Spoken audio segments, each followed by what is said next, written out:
आज अपने पास टॉपिक है ET326 AC मशीन 1 में। तो टॉपिक आज हम डिस्कस करेंगे वो है लोडेड ट्रांसफार्मर की मुख्तलिफ अक़साम के लोड्स पर phasor diagram. Phasor diagrams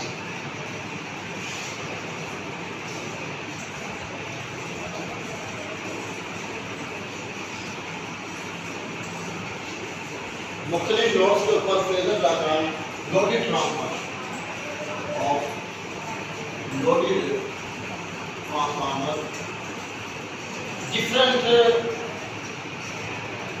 loads।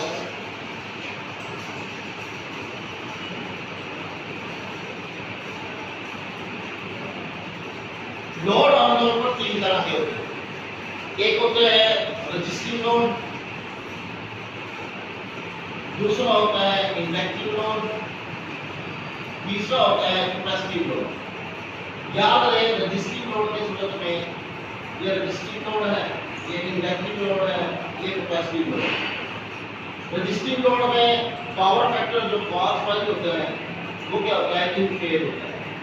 cos phi क्या होता है, इन फेज होता है। और इंडक्टिव लोड की सूरत में पावर फैक्टर जो है, पावर फैक्टर जो है वो हमेशा लैग होता है। और कैपेसिटिव लोड की सूरत में पावर फैक्टर हमेशा लीड करता है। यानी करंट वोल्टेज से, power factor means current voltage से लैग करता है, करंट वोल्टेज से लीड करता है। करंट और वोल्टेज इन फेज होते हैं। मसलन करंट और वोल्टेज VI, करंट और वोल्टेज इन फेज। लैग ये वोल्टेज है और ये करंट उससे लैग कर रहा है किसी भी एंगल पर। और लीड ये वोल्टेज है और करंट किसी भी एंगल पर लीड कर रहा है, यानी किसी भी एंगल पर क्या कर रहा है, लीड कर रहा है। तो लिहाजा तीन तरह के लोड होते हैं। तो तीन तरह के लोड्स पर तो आज हम फेजर डायग्राम्स बनाएंगे लोडेड ट्रांसफार्मर के ऑन डिफरेंट लोड्स। तो लोड आमतौर पर तीन तरह के होते हैं। रजिस्टिव लोड होता है और इंडक्टिव लोड होता है और कैपेसिटिव लोड होता है। रजिस्टिव लोड की सूरत में पावर फैक्टर इन फेज होता है, इंडक्टिव लोड की सूरत में लैग करता है, कैपेसिटिव लोड की सूरत में क्या करता है, लीड करता है। अब तो फेजर डायग्राम बनाने के लिए याद रहे जो चीजें जरूरी हैं जिनको मद्देनजर रखना है। हमेशा फ्लक्स को रेफरेंस के तौर पर लिया जाता है। हमने रजिस्टिव लोड पर भी डायग्राम बनानी है, हमने इंडक्टिव लोड पर भी डायग्राम बनानी है, हमने कैपेसिटिव लोड पर भी डायग्राम बनानी है। तो लिहाजा तीनों में फ्लक्स को जो है रेफरेंस के तौर पर लिया जाएगा। और जो प्राइमरी वोल्टेज होते हैं वो हमेशा 90 डिग्री, यानी फ्लक्स से 90 डिग्री पर। प्राइमरी वोल्टेज जो है वो हमेशा फ्लक्स से 90 डिग्री पर लिए जाते हैं। फ्लक्स से 90 डिग्री पर लिए जाते हैं, फ्लक्स से 90 डिग्री पर लिए जाते हैं।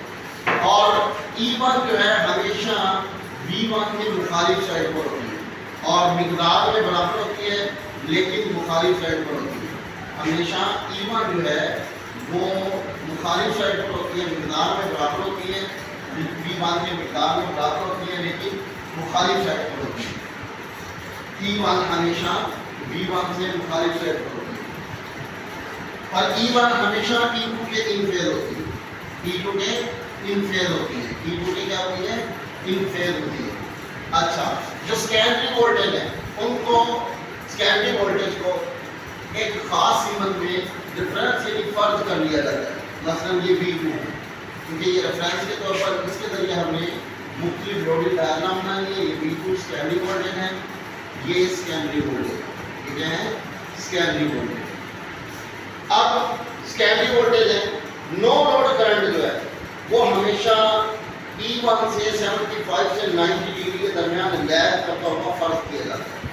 जो नो लोड करंट होती है ना, no load current, no load current वो 70 से 75 से लेकर 90 डिग्री के दरमियान, 75 से लेकर 90 डिग्री के दरमियान वो हमेशा जो है वो लैग करती हुई फर्ज की जाती है। ये नो लोड करंट है हमारे पास, ये नो लोड करंट है हमारे पास, ये नो लोड करंट है हमारे पास।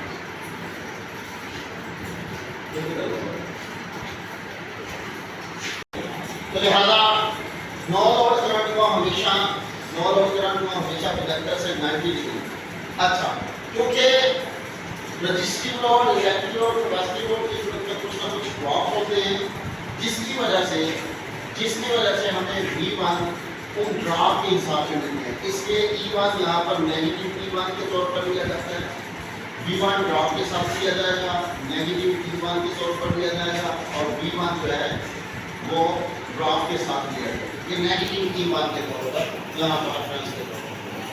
अब देखें, ये हमारे पास है रजिस्टिव लोड।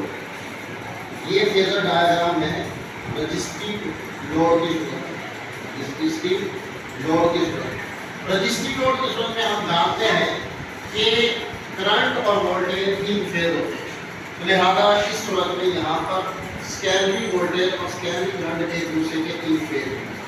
स्केलरी वोल्टेज और स्केलरी करंट क्या होंगे? इन फेज होंगे। जबकि इंडक्टिव लोड की सूरत में हमेशा क्या होता है कि करंट वोल्टेज से लैग करंट से क्या करते हैं? लैग करते हैं इंडक्टिव लोड की सूरत में। तो इस सूरत में ये हमारे पास स्केलरी वोल्टेज है, तो करंट किसी भी एंगल पर लैग करेगी। करंट किसी भी एंगल पर क्या करेगी?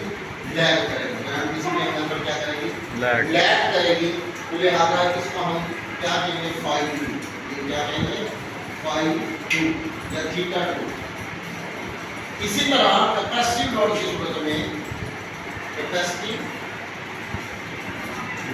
सूरत में हमेशा करंट जो है वो लीड करती है स्केलरी वोल्टेज।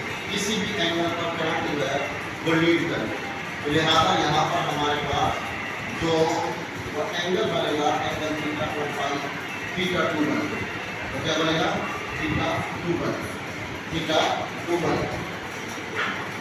अब देखिए, यह रजिस्टिव लोड की सूरत में वोल्टेज और करंट इन फेज है। इंडक्टिव लोड की सूरत में करंट वोल्टेज से लैग कर रही है। कैपेसिटिव लोड की सूरत में करंट वोल्टेज से लीड कर रही है। अब इनका रिवर्स कैंडल, अगर मैं स्केलरी करंट का रिवर्स कैंडल तो हमें इस सूरत में यहाँ पर ये रिवर्स मिलेगा। इसको I-2 बोलते हैं, I-2 बोलते हैं।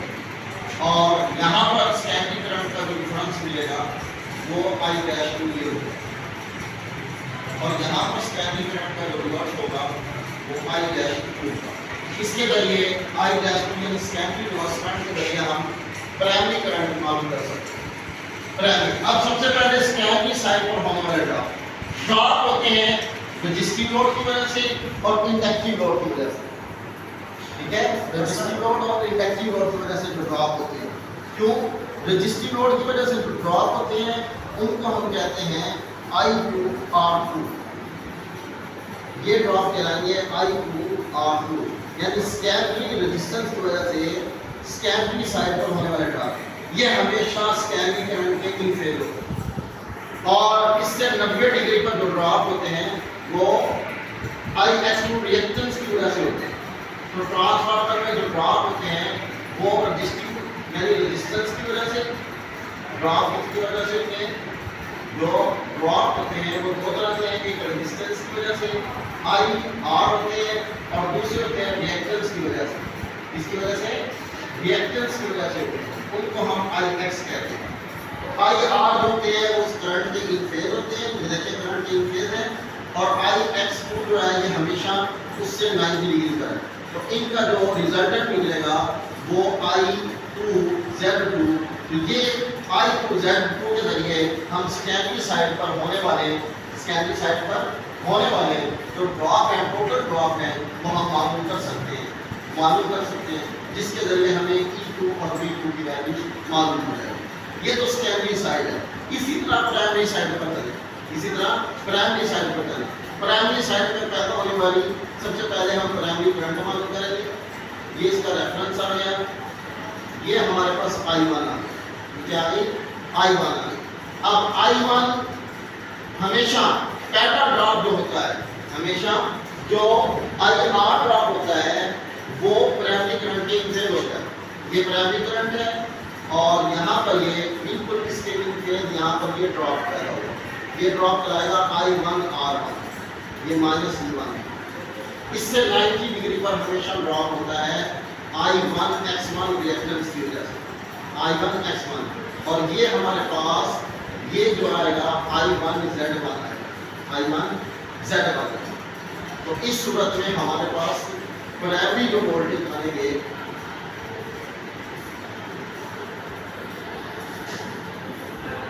ये हमारे पास I1R1, ये 90 डिग्री पर I1X1, ये I1Z1, और हमारे पास जो प्राइमरी वोल्टेज बनेंगे ये V1, ये क्या बनेंगे V1। लिहाजा इनके जरिए ड्रॉप मालूम करके हम V1 की और E1 की वैल्यूज मालूम कर सकते हैं। ये सेकेंडरी साइड पर ड्रॉप है और ये प्राइमरी साइड पर टोटल ड्रॉप है। ये तो था रजिस्टिव लोड की सूरत में। अब चलते हैं इंडक्टिव लोड की सूरत में। इंडक्टिव लोड की सूरत में तो हमारे पास प्राइमरी करंट होगी, ये रिफरेंस वेक्टर के हिसाब से इसको मिलाया लॉ ऑफ पैरेललोग्राम, उसके हिसाब से यहाँ पर आई वैल्यू ये हमारे पास रिजल्टेंट आया। तो इसमें जो ड्रॉप होंगे वो I1 के इन फेज होंगे, क्या होंगे I1 के इन फेज होंगे, I1 के इन फेज होंगे। ये I1 है,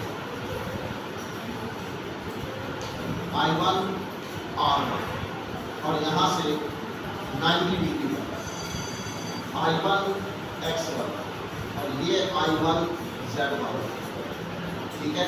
ये हमारे पास रिजल्ट है V1, ये हमें मालूम करना है, ये क्या करते हैं मालूम करते हैं, हमें मालूम करना है, ठीक है। ये दोबारा से देखिएगा प्राइमरी वोल्टेज पर हमारे पास जो ड्रॉप बन गया, दोबारा से समझ रहे हैं, याद रहे।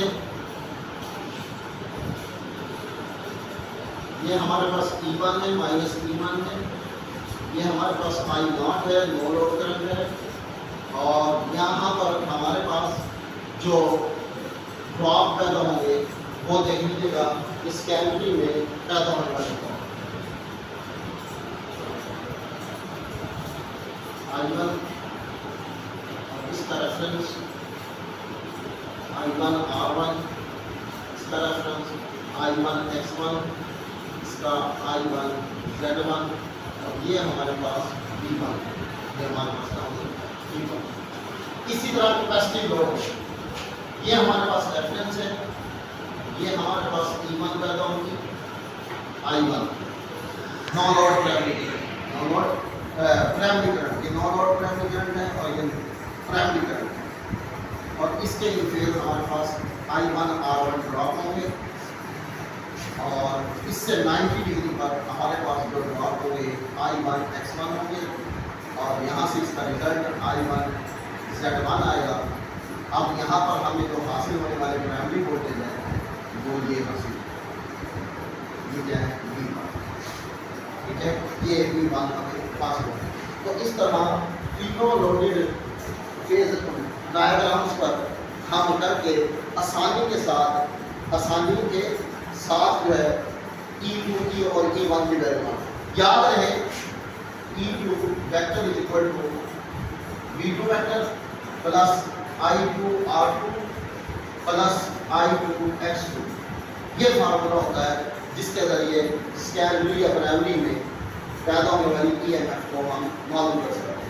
अगर मजीद इसको हल करें तो क्या बनेगा, V2 I2 कॉमन आ जाएगा, अंदर क्या रहेगा R2 प्लस X2, अंदर क्या रहेगा I2 और X2, ये हमारे पास रह जाएगा। अगर मजीद हम इसको हल करना चाहें तो हम जानते हैं कि V2 प्लस किसी भी AC सर्किट में R और S ये टोटल रेजिस्टेंस को ज़ाहिर करता है जो इम्पीडेंस कहलाता है। तो लिहाजा इस सूरत में हम आसानी के साथ प्राइमरी या सेकेंडरी साइड पर वोल्टेज EMF की मिकदार मालूम कर सकते हैं, पैदा होने वाली EMF की मिकदार को मालूम कर सकते हैं। ये सेकेंडरी साइड पर था, सेकेंडरी, और इसी तरह primary,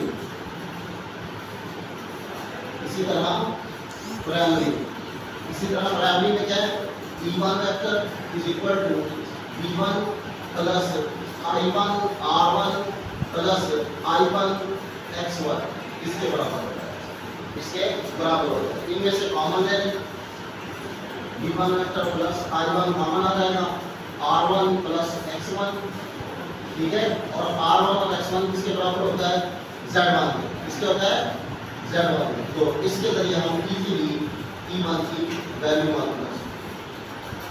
primary EMF secondary EMF की वैल्यू, तो लिहाजा ये फेजर डायग्राम है वेक्टर मैग्नीट्यूड पर, और इसके जरिए हम प्राइमरी साइड पर और सेकेंडरी साइड पर पैरेलल